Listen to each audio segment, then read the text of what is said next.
On a moonless night, two young boys found themselves wandering through an old, abandoned village on the outskirts of town. The air was thick with the smell of damp earth and decaying leaves, and the only sound was the rustling of the trees in the cold breeze. The village had long been deserted, but stories of mysterious happenings still lingered in the whispers of the townspeople.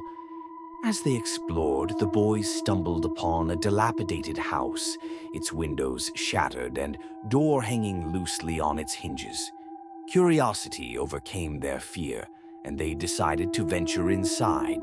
The wooden floorboards creaked beneath their feet as they entered, and a shiver ran down their spines. The house was filled with old, broken furniture and cobwebs that seemed to dance in the moonlight. Suddenly, a chilling laugh echoed through the house, freezing the boys in their tracks. Their hearts pounded as they looked around, trying to find the source of the sound. The laugh came again, louder and closer this time. Terrified, the boys huddled together, their eyes wide with fear.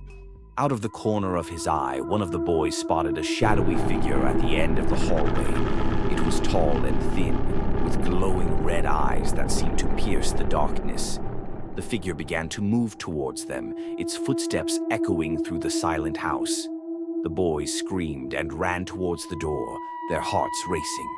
As they reached the entrance, the door slammed shut with a loud bang, trapping them inside. They banged on the door, desperate to escape, but it wouldn't budge. The laughter grew louder, and the boys could feel the figure getting closer. In a final act of desperation, one of the boys pushed against the door with all his might, and it finally gave way.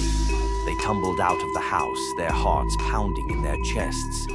They didn't stop running until they reached the safety of their homes, vowing never to return to the abandoned village again. The next morning, the boys told their friends about their terrifying encounter, but no one believed them. They were convinced it was just their imagination. But the boys knew what they had seen, and the memory of that night haunted them for years to come.